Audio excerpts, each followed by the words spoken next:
Ignition sequence start. 6, 5, 4, 3, 2, 1, 0. All engine running. Liftoff. We have a liftoff. 32 minutes past the hour. Liftoff on Apollo 11. Tower cleared.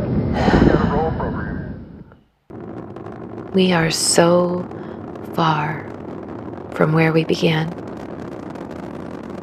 There's no turning back, even if we wanted to.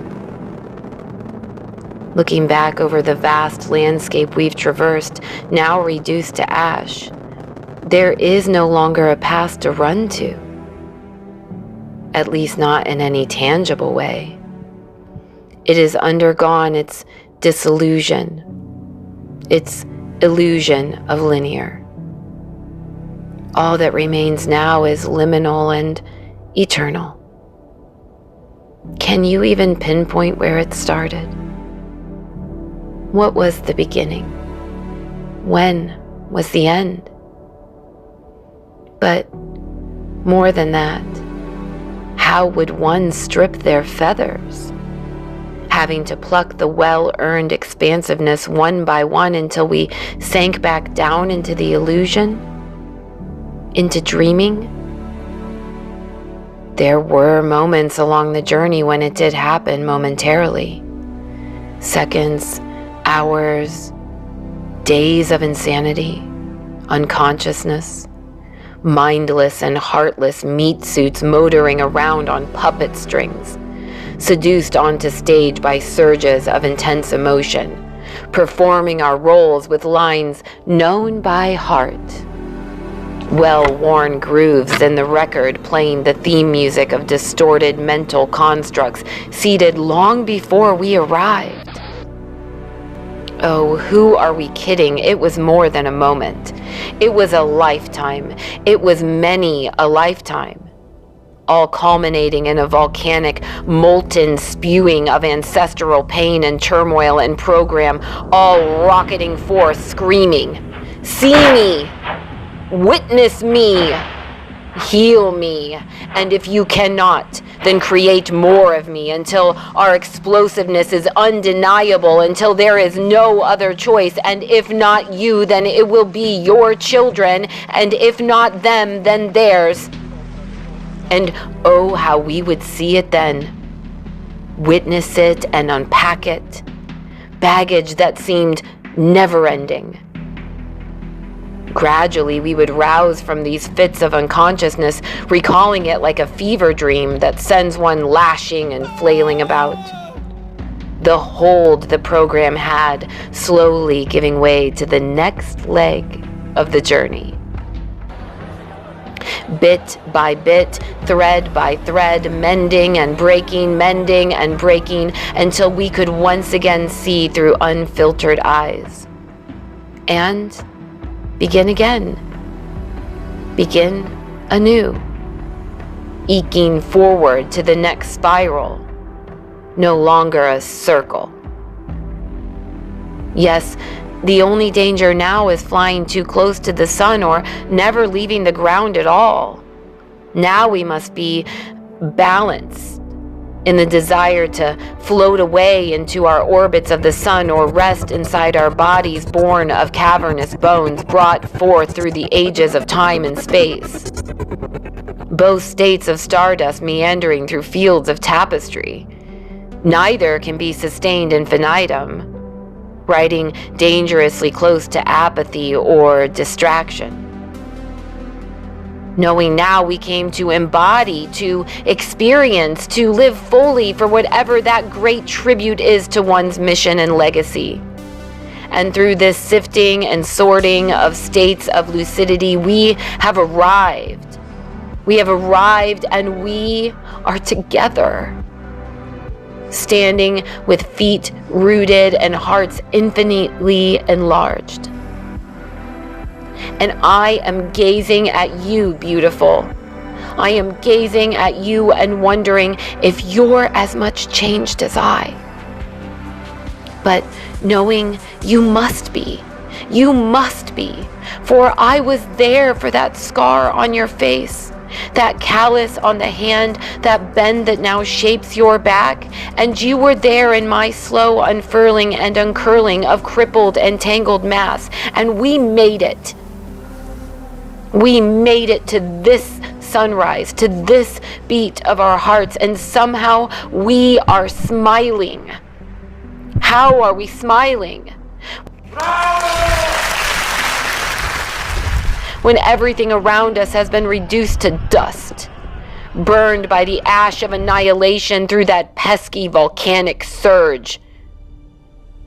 But we look at each other now, straight in the eye, and we say, no, not dust. Stardust, glowing, glittering, infinite stardust. Stardust made manifest in a seen, touching, tasting world. A world with grubby, greedy hands that want to latch onto one by the neck and twist and pull and tease it apart just to get to that magic center that resides inside. This all-powerful force of truth and beauty and glittering stardust that comprises the very bones that construct and fuse the scaffolding of not just this land or this world or this galaxy and beyond. To infinity, expanding exponentially. And when I try to take that in, I am reduced to simple tears. And I love yous for trying to quantify anything more than that into words. It doesn't work. It doesn't work.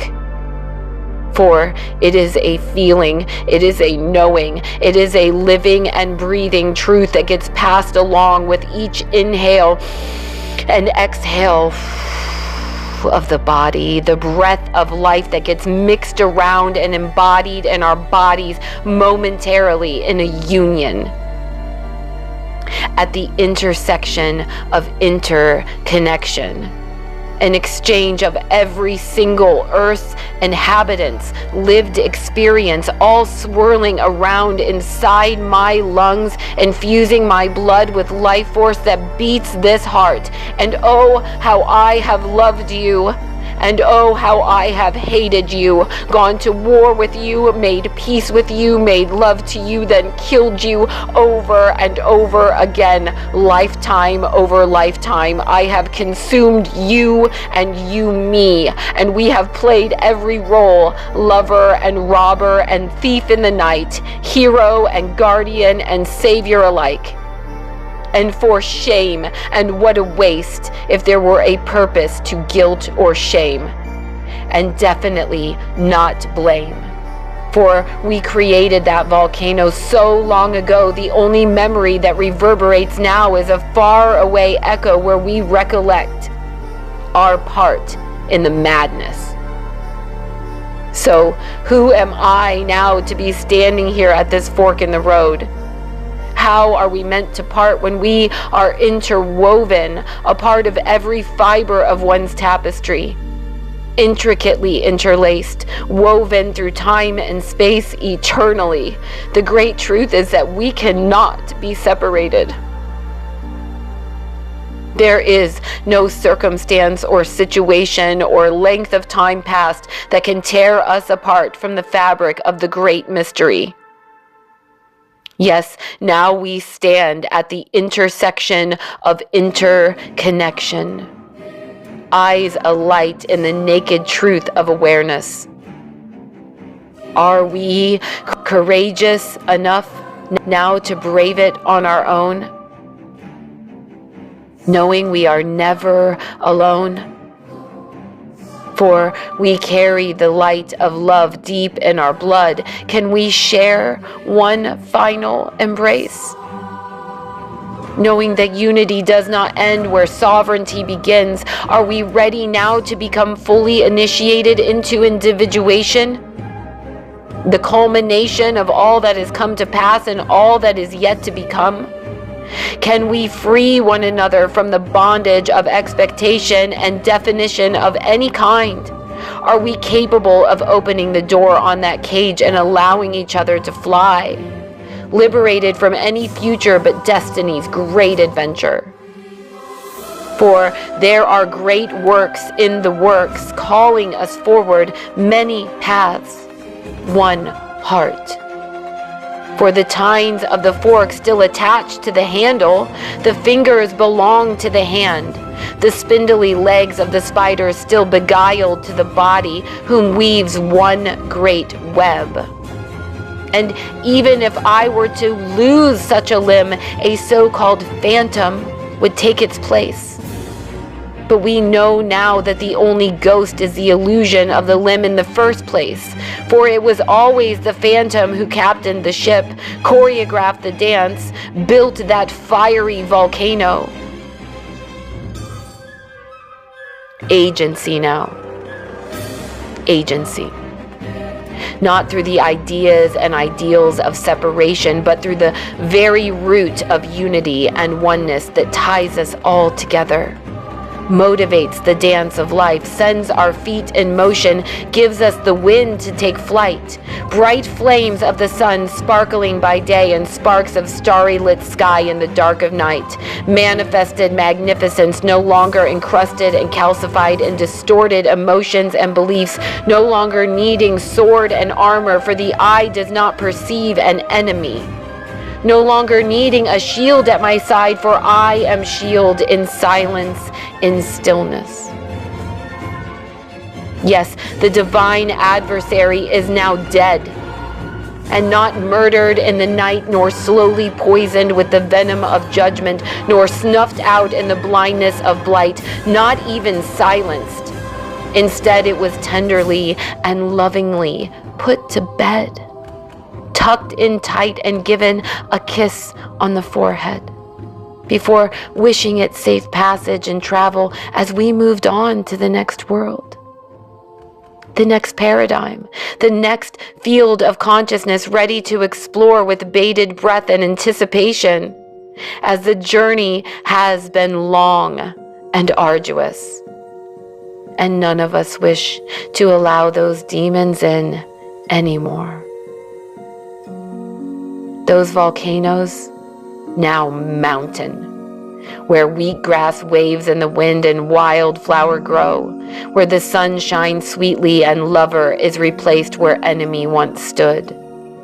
And just as that spider commands his 8 legs, I too shall co-create with the worlds within me, and I shall weave a great tapestry, not to lure in and feed upon that dead dream. No, I shall weave a language of harmony and cooperation, compassion, born out of the courage to forgive the fear that bound us in its gauzy filter and film, the courage to accept that all truly is as it should be. Yes, I shall leave you now to weave your web as well, growing closer to mine until once again we intertwine, overlapping in the synapses of our landscapes, in the firing of our wiring. All these tethers of tangled mess will most certainly be as it should. But should it not be to our liking, we will simply leave it behind and begin again. For we were only a moment. We were only a blink. We were only always love in disguise. And we will laugh and point and look at the big mess we all made in our sojourn so far away from where we began, and simply start again at the intersection of interconnection, arm in arm, hand on heart, infinite phantoms of one body, nesting dolls snugly fitting in together forever through infinity, vowing to walk each other home.